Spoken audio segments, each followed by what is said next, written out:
Everything that I am and everything that I hope to be, I owe to my God, I owe to my parents, and I owe to teachers and school employees like each and every one of you. Good morning to the educational freedom fighters. Good morning to the academic first responders, to the mental missionaries. Good morning to the Florida Education Association.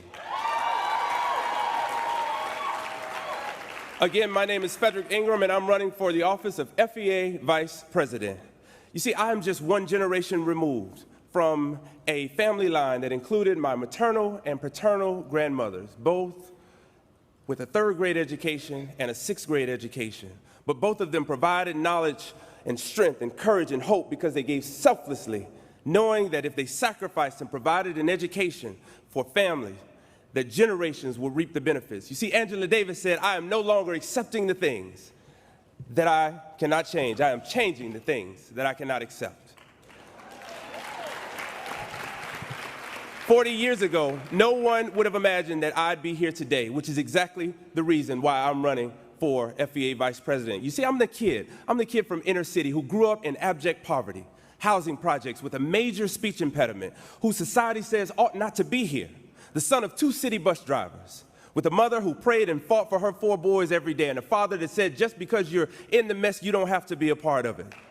A kid labeled early on as an average student, but what they didn't know, that was a kid who held on to above average hopes and dreams. I'm running because I believe we need to do more than change laws and switch politicians in and out of office. We need to change the public consciousness of one of the most important public goods we have in this country, and that is the inalienable right to be educated in this country.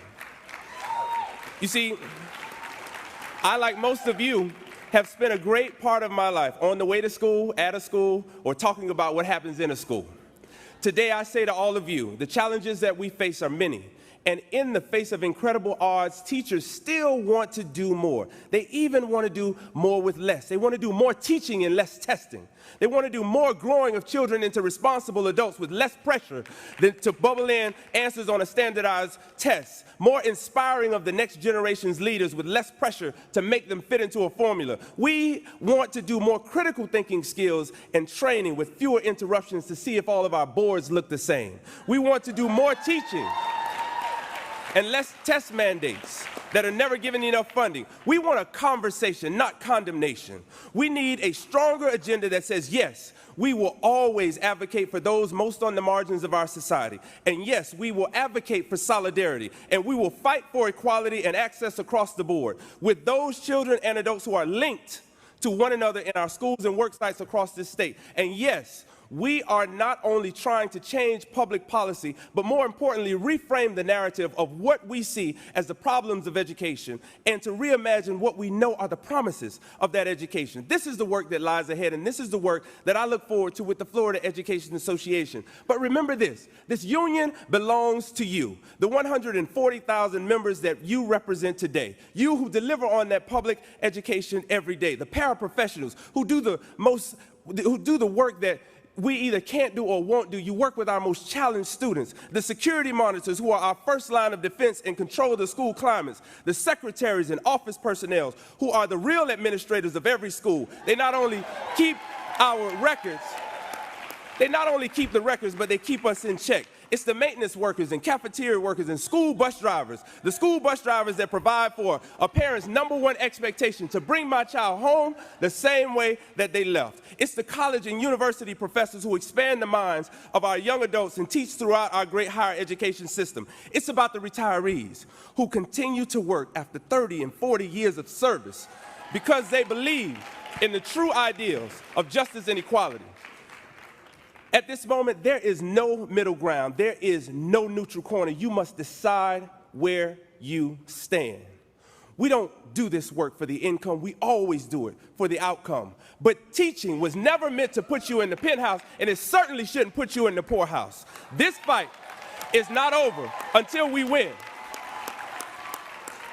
Our resolve must be unequivocating, and we must be prepared to tell politicians, if you go after my job, I most certainly will go after yours.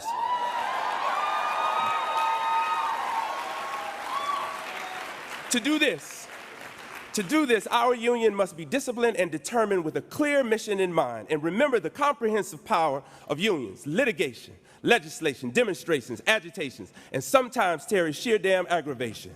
So, my friends, if you came here in fear and doubt, go out with strength. If you came here weak, leave here strong. If you came here unsure about the future, be sure about the present, because we are the face of hope. My grandmother would say you have to have the turtle mentality, hard on the outside and soft on the inside, and willing to stick your neck out for the things that matter, and realize that the race is not given all to the swift, but to him that endureth all the way. FEA, are you ready for the fight? Are you ready for the fight? Do you know what you want? Do you know why you're here? Do you recognize the power of unions? Remember that hope always resides in children. That means hope resides in our schools, and hope ultimately resides in each and every one of you. We've got a lot of work to do. So today is not the end of a long campaign process. It is the beginning of the next great chapter of the Florida Education Association. And yes, today I need your help. And I'm asking for your vote and support. But more importantly, as a leader of this great union, I'm profoundly in your debt, not for your vote, but for your willingness to serve. It is beyond measure that I say thank you in advance. And finally, one of the greatest educators of our lifetime, Dr. Mary McLeod Bethune, said this in her final hour. She said, "I leave you love, I leave you hope, I leave you a thirst for education, that our children must never lose their zeal for building a better world." My friends, do not shrink. Do not retreat. Do not apologize. As Thomas Dillon told us many years ago, do not go gentle into that good night. Rage, rage, rage into the dying light. I am the son of 2 bus drivers and a living witness that prayer changes things. My name is Fedrick Ingram. Please vote. FEA, Vice President.